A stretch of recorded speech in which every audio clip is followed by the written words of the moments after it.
to see you, man. How you doing? I'm happy to be alive. I made it through the fucking treacherous Colorado Rockies. It was Yeah. insane.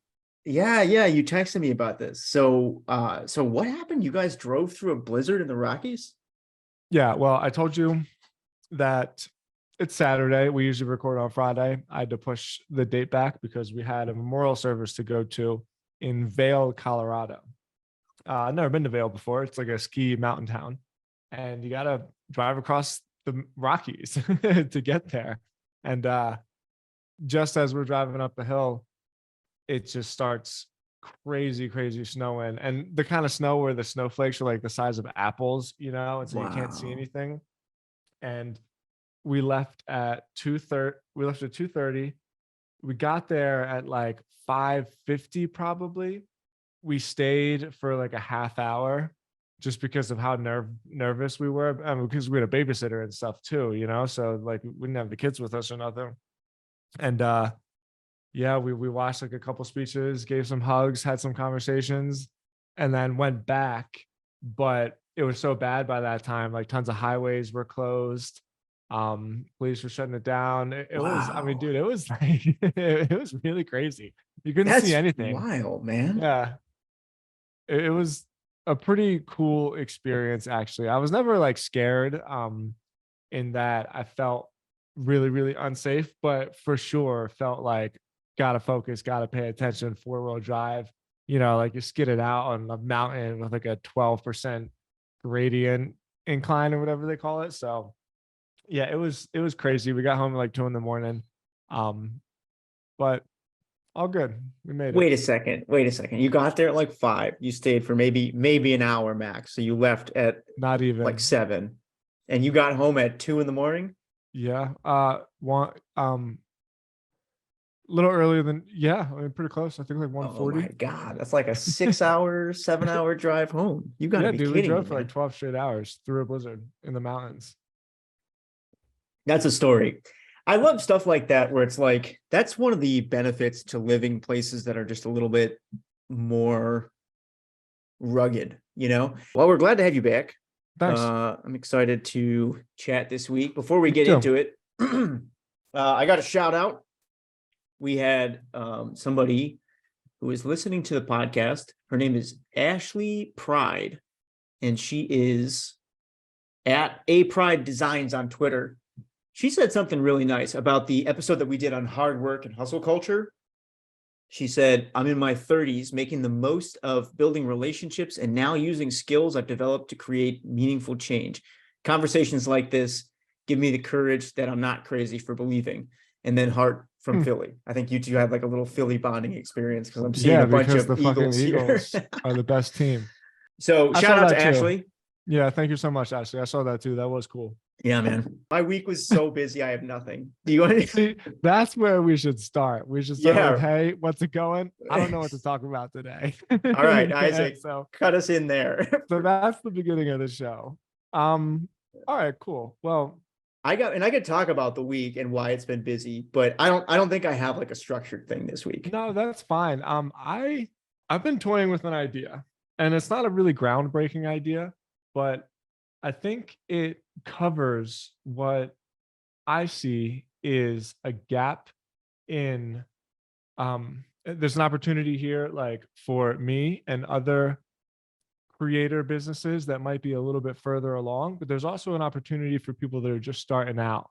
And although it doesn't necessarily seem that groundbreaking when I first explained it to you, the more in depth I was going with it, with like my thought experiments, the more I thought, like I think there's really something here. So let me tell you what I'm getting at. Copy Blogger Academy is Copy Blogger's membership site. Everybody knows this by now. We've been getting more and more memberships every single week. I think I've got a really good funnel going on. And I still think that out of all of the different trials I've done, the trends payment method with like the $1 promo into the, well, I do a monthly after that, but into the full price, that seems to have the most success so far. And it can be a little disheartening just because by nature of it, you're like inviting people to come in and just get it for free and Mhm. then never really have intentions of sticking around.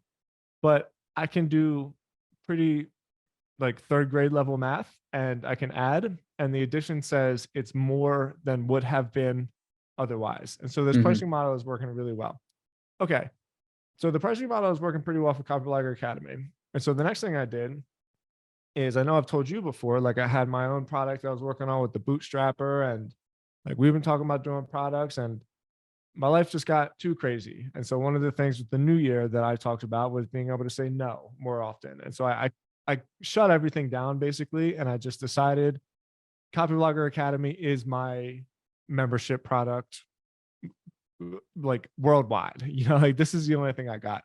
So I set up a rewardful account, which is a really, really easy affiliate platform. It's a really cool business actually.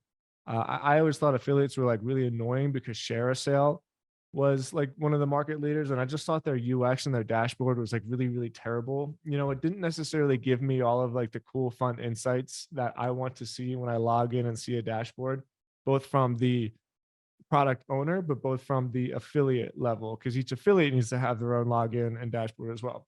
Mhm. Okay, so I've been selling a pretty decent amount through Tim Stodd's as well. Like I basically made my personal brand an affiliate of Copy blogger. Copywriter Academy, right? Smart. Yeah, because I'm selling it. It's my brand, and I'm not like making any um like not trying to dodge that. But at the same time, Brian Clark, my partner, he has his stake in Copyblogger Media. And so it's not fair for me to just like take 100% of the money that I sell with Tim Stodds and whatever Copyblogger sells that goes there. All Mhm. right. And then, as we talked about a couple weeks ago, we did the same thing with our podcast, where now we have a mailing list and we set up Spark Loop, and I put that same funnel, and I made that funnel um, selling an affiliate of Copyblogger Academy. Okay, so this isn't groundbreaking. This is just an affiliate, right? The only thing that I've done differently is I've separated the individual media assets so that they can each get like a piece of the pie. Here's what I've been thinking. Why hasn't anybody taken on a different approach to the affiliate game and presented it more of like a built for you product? Because when people start off audience building, creating content, trying to get stuff out there, what's like the biggest problem that everybody has? They don't know how to get attention and they don't know how to build a product. Building Mhm. products is freaking hard. It's really, really hard. And the vast majority of products fail. So instead of what I've been thinking about doing is inside the academy itself, I've been thinking about creating like a program, which is a built for you product. And that doesn't just come with an affiliate link, that comes with the actual automation, that comes with how to sequence it so that when different people click different things in the automation, you can send them different offers.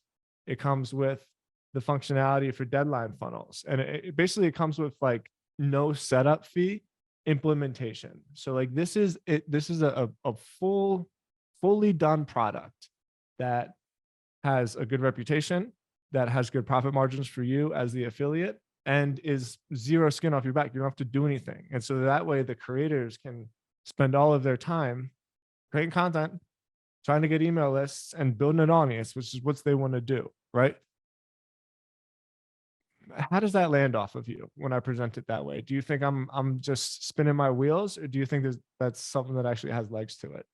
Well, that's interesting. Let me make sure I understand it right. So the idea would be to present, would this be like a copy blogger product specifically designed for new creators, but it's got the copy blogger branding on it? Or is it like you're going to spin up personalized products for new creators? Like, are you white labeling this for them and then the back end is built in, or is it just an affiliate program for copy blogger? Great question. And it's a little bit of both. Okay. So Copyblogger Academy is the product. I guess I didn't actually simply lay that out. I'm Okay. not creating new products. Copyblogger Academy is the product. Okay. But I'm white labeling it in the sense that with Circle, I can create different membership levels that have different access. And I can create different sales pages. Because remember that episode we did where all the Circle did was built in the Stripe functionality, but they didn't actually make like the landing pages. You get to Yep. do all of that off domain or whatever you want to call it. And so it's twofold. I can create the sales pages as like the expert copywriter that has the creator's picture, the creator's message, the messaging that speaks individually to the type of people that that particular creator is trying to speak to, so the language speaks to their audience very natively. And since with Circle, I can add different spaces for different membership levels, I can make it so that if they buy from that particular person, they get extra stuff that you can only get through that particular creator, so that way the sales page has individualized bonuses, has maybe like, well, they all have the guarantee, that sales page has just different offers, so like Yeah. the offer is tailored to the audience of the particular creator who's the affiliate, and Yeah. it's an all done for you service. I like that. Here's where I think I see a slight difference, but this might have just been the way that you described it. You might already have this in mind.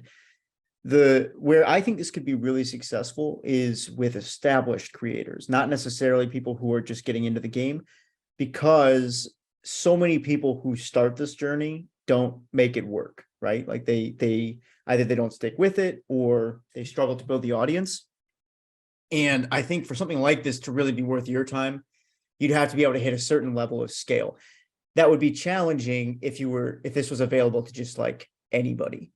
But one trend that we've talked about on the show in the past is this move that creators are probably going to start making to owning their own products rather than just hyping somebody else's. And I see this as a really interesting, it's like a stepping stone to that, right? Because technically they didn't invent the product from scratch, but if it's got their brand on it, it's like, that's one step short of making your own product. So I see that being really attractive for established creators who are looking to get away from the advertising model of income, right? They can start owning something and selling it. But I think that the scale would be the tricky part, just because, like, what it makes me think of is incubator models. Like I know some agencies who have tried to create a model where instead of charging startups for advertising work or like marketing work, they just take a chunk of the company, right? So the idea is like, oh, we're going to be an incubator. We'll bring you in. We build out your branding. You build the product and we have a chunk of the upside. The problem that they run into is that like, sometimes 1 in 60 startups end up making it. And so in order to really make that work, it's tough to do unless you have some other, like the agency work almost has to be a loss leader for something else, Yeah. So on this side, I like the idea, but I think, and maybe this is what you were already thinking, I think it would have to be with creators that have hit some level of traction. So have you thought yet about what's the pricing model? Is it just affiliate, or is it like, hey, you pay 10 grand up front and we set you up with this entire thing, and then we just take a chunk of whatever the sales are? That's interesting. It was just affiliate. I have not thought it out that through. It's in a 50%, so straight down the middle, which is really strong affiliate. Usually it's nowhere near that. But from my view, since it's a membership model, I'd be more concerned with just volume, because serving a membership site to one person is just as much work as serving it to like 10,000 people, and Yep. so I have the ability to scale it out and really play with the margins. I do, however, think that you're right when you say there's a high probability of me ending up spinning my wheels by doing a whole lot of work for people that like aren't actually going to follow through on it and take it seriously. So then what do you think is like a good baseline level? What because there's the conundrum there, because once somebody gets big enough, they're just going to make their own stuff. Well, at least they're going to try to. Right. but that's kind of that's where I'm floating at. Like, and I think I was thinking about this when I was writing about the agency stuff again, where like most products fail and people never talk about this. Like almost every course fails. I'd say it's got to be at least 95% of them just don't do anything, Yep. and then like 4% might make like 5 to 10,000 bucks, and then like, 1% will get everybody spinning their wheels, thinking like, oh man, I got to make a course and I'll get rich, but you won't, like you probably won't.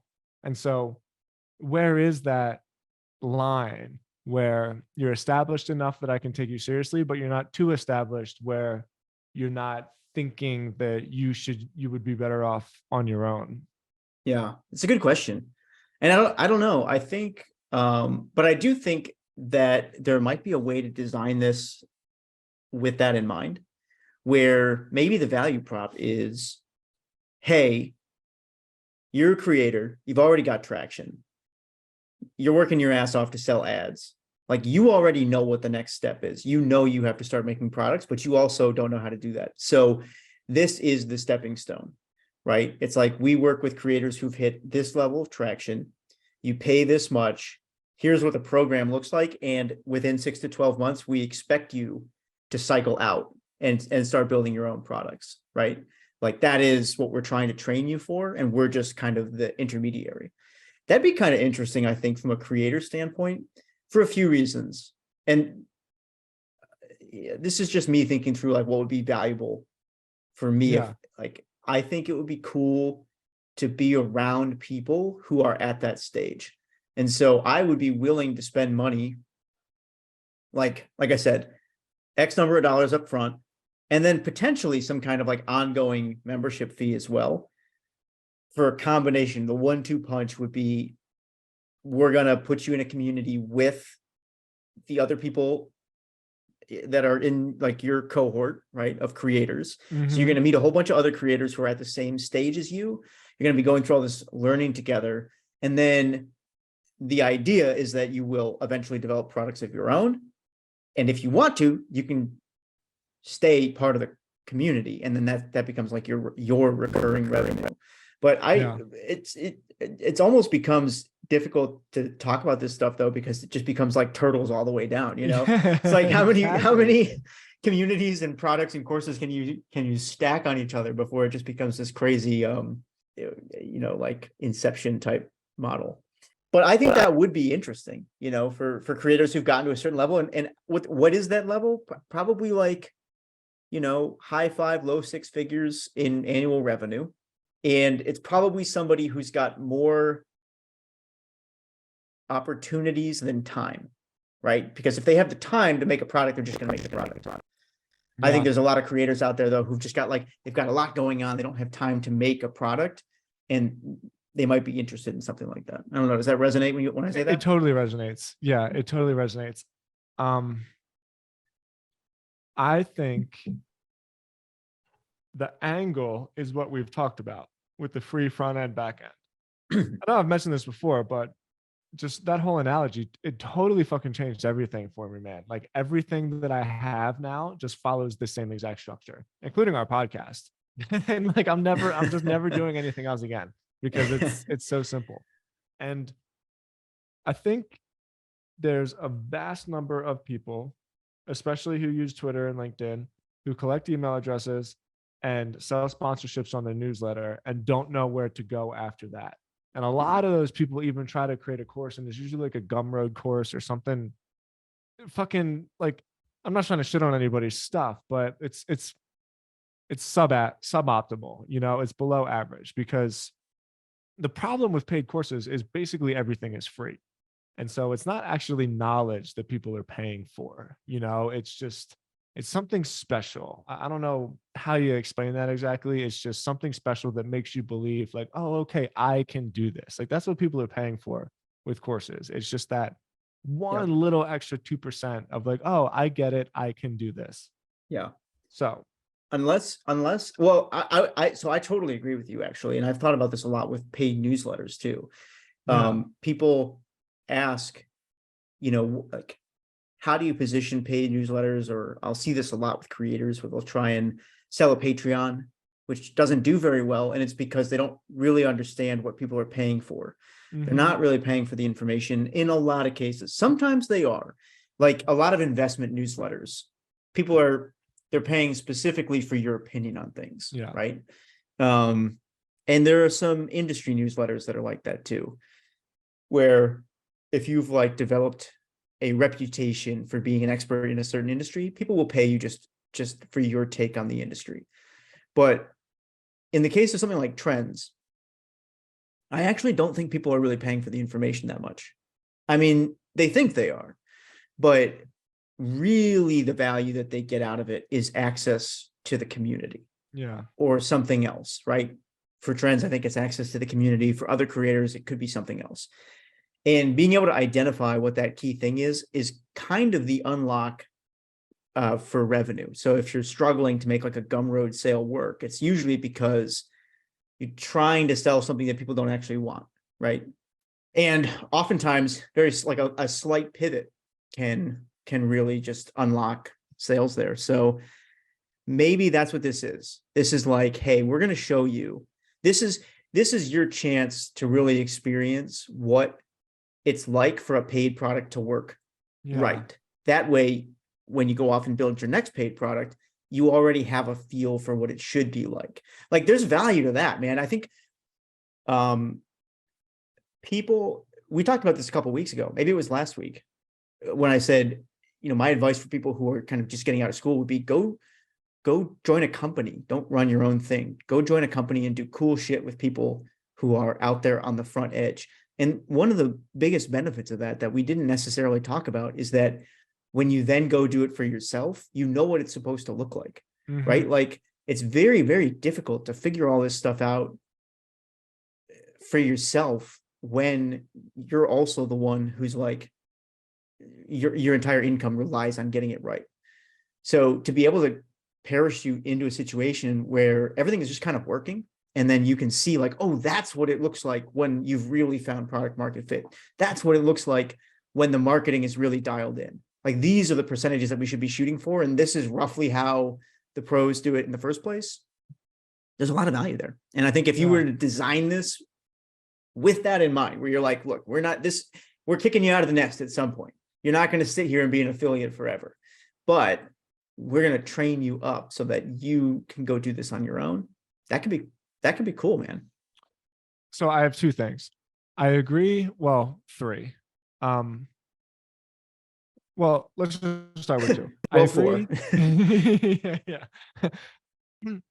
I agree that part of the perk should be we'll train you, because it's almost like I'm gonna pay you to teach you, because you're gonna get free membership to the community as part of it, right? And Happy Blogger Academy is really just me. Like I'm the educator. I do all the presentations. I'm starting to have guests come in because I think people do like that. But in my view, what makes people stick around to the academy, which is going pretty well, is the fact that I'm just so behind the scenes with my own companies. And I quite literally show them like, this is exactly how it's working. And like, these are the numbers that's happening. And I think that's a good example of, it's not just some information. It's like, oh, you're really behind the curtain. And so people are appreciating that. And so I think that could be a perk, right? But I don't necessarily know where that line is where I'm saying, I'm going to kick you out of the nest, because why the hell would I? And why the hell would they? Right? It's $25 a month $24.50 a month per sale that I'm basically making for them to their own account for absolutely nothing they have to do. And in addition, they get paid to do it. So, but I hear what you're saying. There is some kind of like exclusivity thing that maybe should be baked in there. And it's not coming together for me. Well, for me, I think it's a positioning thing, because the reality is you don't necessarily want them to leave, right? But if you're targeting people who have the ambition to build their own companies and their own products, I think what you want to do is target them with the expectation that you're going to prepare them for that. And so it's kind of like you basically talk and set the course up in such a way that it prepares people to go out and do their own thing. But then what you're going to rely on is like 80% of them never will, right? The same way most creators never really go out, or like most creators don't achieve escape velocity. You will probably hit some situation where, like, even if a lot of these people do create their own thing, they leave this on in the background because why not, right? Like, this just becomes one of their revenue streams that keeps running. But the whole thing is designed around this concept of like, we're going to prepare you to go out and build your own products, and you'll get to see like the inside scoop of how this looks and all the numbers and all the tools we use. And I think, to your point, that is maybe the only information that's still valuable these days, is where if you can provide inside numbers and an inside look at how a company works. And I think one of the challenges that every info company runs into, or education company, is that they end up becoming they try to pursue such a big audience that they generalize their content too much. And then it just gets washed out and you don't stand out anywhere. And we still sort of struggle with this on trends when training up new writers, because a lot of writers who come to us from more general business publications, they're not used to thinking about things like as in as much detail as most of our readers expect at this point, right? Because when people pay for trends, their at least their impression is that they're going to be getting like some level of information that's above and beyond what they could Google for themselves. And so what we try to do is a lot of what you're talking about. Like, I'm going to show you the actual script somebody uses. I'm going to show you the actual like email flow somebody uses. Like, we're going to pull that curtain back. A lot of writers aren't used to thinking that way, and so it can be difficult to train them into that. But once somebody like sees it once, a lot of times, man, you'll hook them for life, because they're just like it's so hard to find that anywhere else.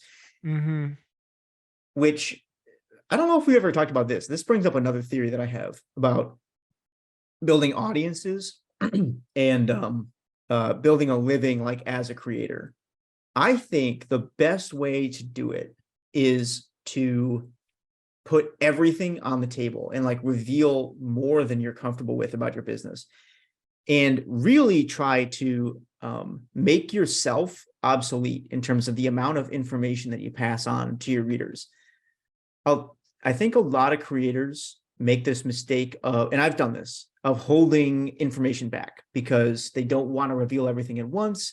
They want to try and drip information out so that they stay relevant over time. I've done that, and I think it was like one of the biggest mistakes I've ever made, because a couple things happen. One, you get backlogged on content, which keeps you from being able to jump forward when new ideas present themselves. There's always another idea. Exactly. It's hard to know that and to feel that and like to trust that, but like there's always more stuff to say. Exactly. Yeah, you'll never run out of ideas if you're lucky. I say that a lot too. I'm like, if you're lucky, if you start writing, you have to accept a couple of truths, and one of them is that you will die with ideas left to write about. If you're lucky. If you're lucky, you won't write about it all, because the alternative is you run out of ideas, right? So you'll never have time to write it all if you're lucky. But the other issue with that is that there's sort of like this selfish isn't quite the right word, but let's look at the inverse. If you give everything away and you share as much knowledge as you possibly can to the point where you basically give everything you know to your readers, then what's going to happen is next time they run into a problem, they're going to come back to you, right? Because if you fully solve their problem, rather than holding a little bit back and being like, oh, here's 80% of the solution, and for the rest, take my course. Fully solve the problem. Then the next time they try to level up and they run into it, your name is going to be the one that comes to mind as the person who fully solved their last problem. And so I think that's the key to maintaining a long-term audience as a creator, is to just be in this mindset of fully solving the problems that you promised to solve. So help me package this thing up a little bit. Yeah. Why is it that we always start with a name? It's the worst place to start. It's just where my brain goes. It's something in a box, like product in a box, like built for you. how I'm not worried about selling it to people. I actually have tried it, and I've pitched 4 people on it so far. Um, 3 of them said no. One of them said yes, which is perfectly fine with me. Yeah, it's a Yeah, good hit rate. totally. And like I feel like I know exactly how to explain it, but I don't know how to explain it without explaining too much. And I need to simplify it. And so, how can I package this in a way that makes it consumable for somebody to say, oh, yeah, I get it. Sign me up? White labeled products for your brand Mm-hmm. combined with course and community to teach you how to build your own products in the future. Yeah. I can't say it's not white labeled though. They're still selling Copy Blogger Academy. It's just done for you. Like, I almost think I need to make an offer out of it. So here's what you get, right? You get a custom made sales page that speaks specifically to your audience. You get uh, free perks inside the Copy Blogger Academy that only your audience gets. You have potentials for upsells that will do for you in addition, because there's an upsell product with it. You have ACH, or I shouldn't say ACH, it's PayPal direct deposit, no problem. And then you have product fulfillment, because they never have to do anything with the product unless they want to give a presentation, which is totally fine. Can I ask you something? Yeah, man, help me out. I want to In do your this. mind, well, so you mentioned the free front end back end framework. And for anybody who hasn't heard of this yet, which one did we cover this? We covered It in was a this while in ago, man. It the was like a year episode and a about half ago. how to get to $10,000 a month. Oh yeah, you're right. Yeah. But real quick, what it breaks down as is in any media company, there's 3 ways to make money. You have free products that are monetized by ads or affiliate deals. You have front end products, which are low cost subscriptions. And then you have back end products, which are high cost subscriptions. And the idea is that your free products become distribution for your front and back end. So free products sell the front end sells the back end. And this whole like engine just turns attention into money. So when you think about this offering, where do you think it fits inside of those pieces? And the reason I ask that is because one thing that this model does for people is it can help keep you focused on like what you should be launching at any particular point in time, because it really can feel like the options are limitless. But if you like force any potential product to fit into one of those boxes, it can help clarify whether or not you should move forward on it. So for this, clearly not a free product, but where do you see it falling into the engine that you're building for Copyblogger? Well, I'm creating a front end product for people. Copyblogger Academy is our front end product. Right. Yeah. But on the meta level, the front end product that you're building, right? Let's just package this entire thing up and call it like product school, right? Where does product school fit in your engine? Is this a front end product for you? Is this a back end product for you? It's front end. Yeah. Well, because it's all it is increasing the sales for Copyblogger Academy, which is front end. That is the Copyblogger Academy is Copyblogger's front end product. Interesting. Yeah. I think you could be right. It could also be a back end product if you did an upfront charge on it. Like if it was like $10,000 to get in and then rev split on anything that you do after that.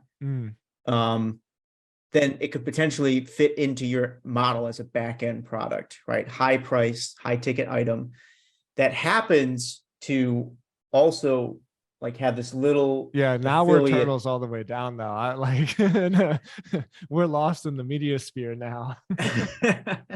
Well, I think if you think about it that way, it could be a nice fit as a back end if you charge up front.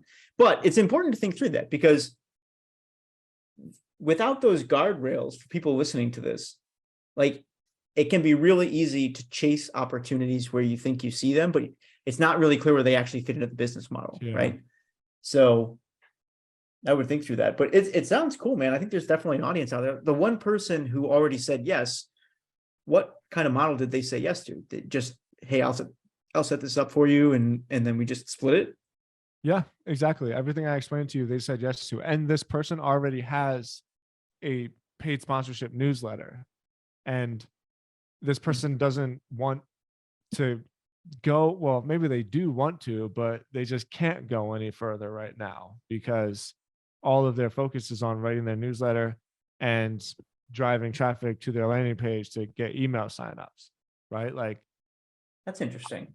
yeah, and I think this is the majority of people, like I sometimes I take for granted the fact that, and I really mean this humbly. I'm not trying to brag on myself.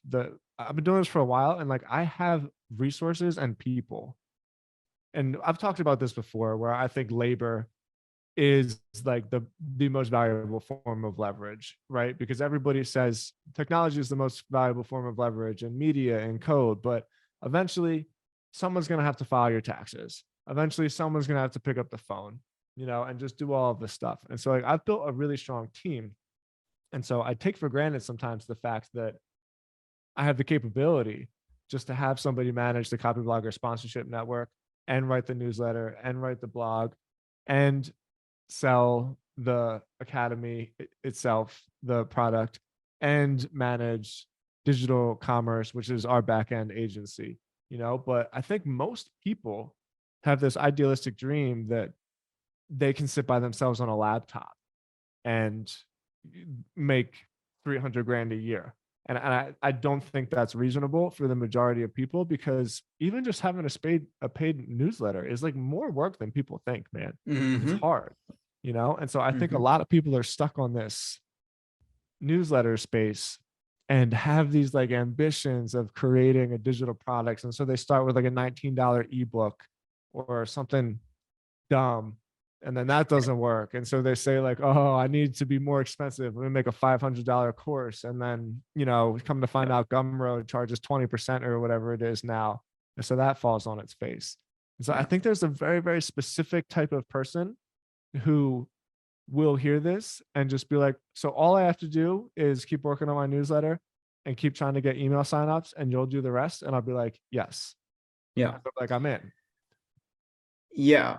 I think the challenge there is that is very close to an affiliate program. And so at a certain point, there's a Exactly. question.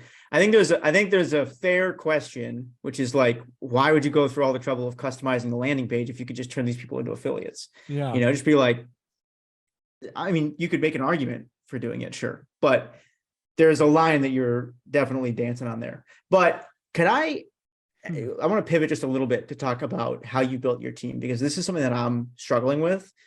And I want to get your take on how you think about this. So, I'm helping build this community of founders. Can't say too much about it yet, but basically serving in an executive role. And this is kind of the first time in my career that I've done that. I've always been just an individual contributor.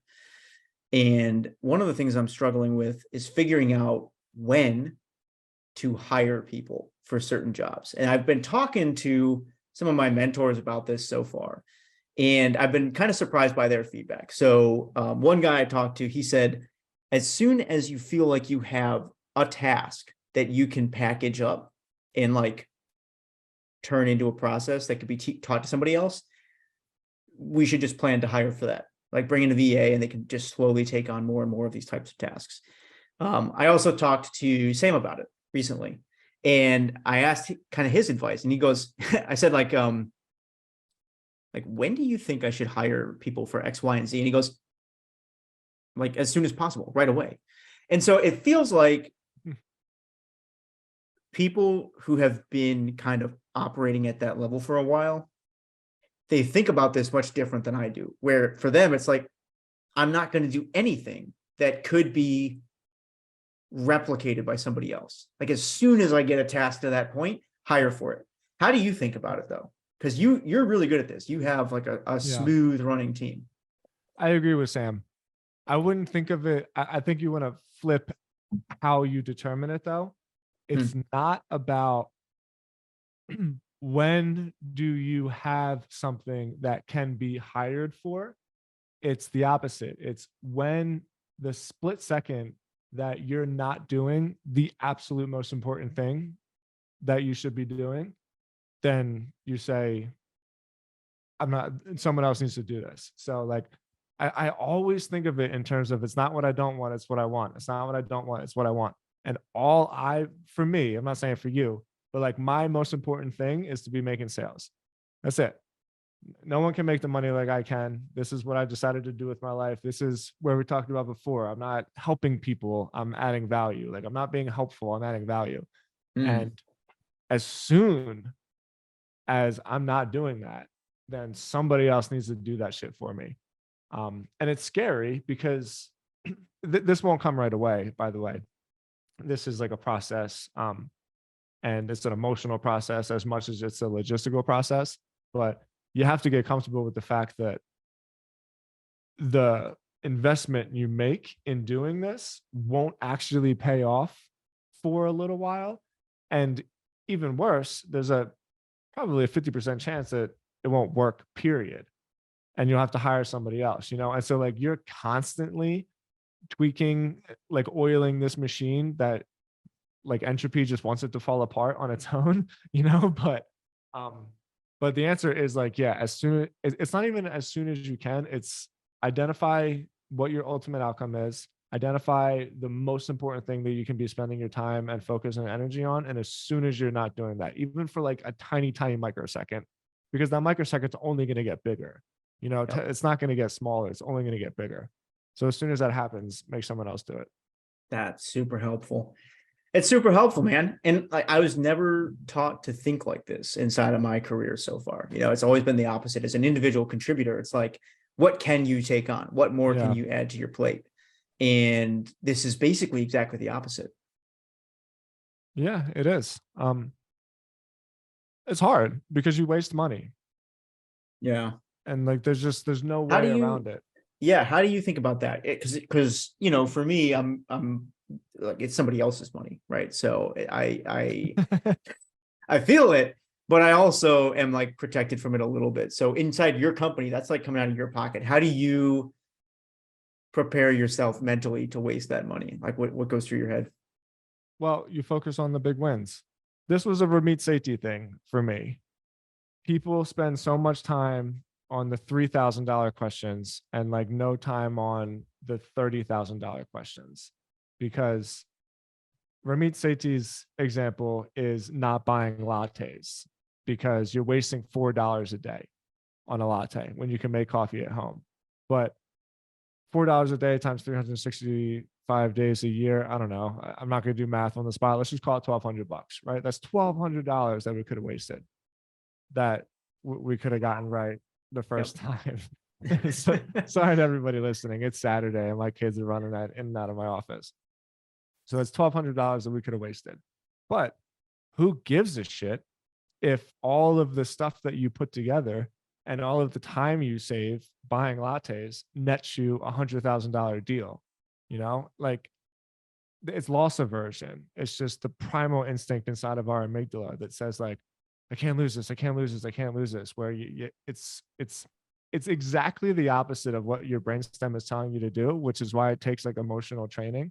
But like all of that offsets. All the money that you waste actually doesn't matter because if you didn't waste that money, you never would have gotten the 10x, 100x result. Yep, that helps.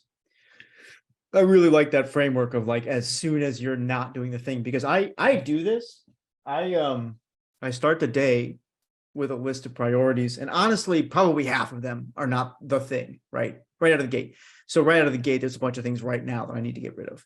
But then I keep track of what I'm doing throughout the day, and if I get distracted, I write it down. So like if I pick my head up and I realize all of a sudden that I've switched tasks without even realizing it, you know, like I'll make notes on what I'm actually doing. And so I have a list of all the stuff that is not the thing. And I think I got a lot that I got to get off my plate. Yeah. Um, Do it now. yeah, that's helpful, man. Thank you. Cool. Cool. welcome. Well, this was a great episode. Anything else you want to talk This about? was a fun episode. My fucking kids and my dog are trashing the background. People aren't going to hear this, but there was probably like 15 minutes at the beginning of the episode where we were just rambling until Oh, Ethan man. finally says, "I don't know what we're talking about." That was painful. Yeah. All right, man. Well, yeah, I'm gonna really bail on this one because I gotta go help my wife out. It's Saturday afternoon. But Yep. but thank you everybody for listening. Copybloggerpod.com.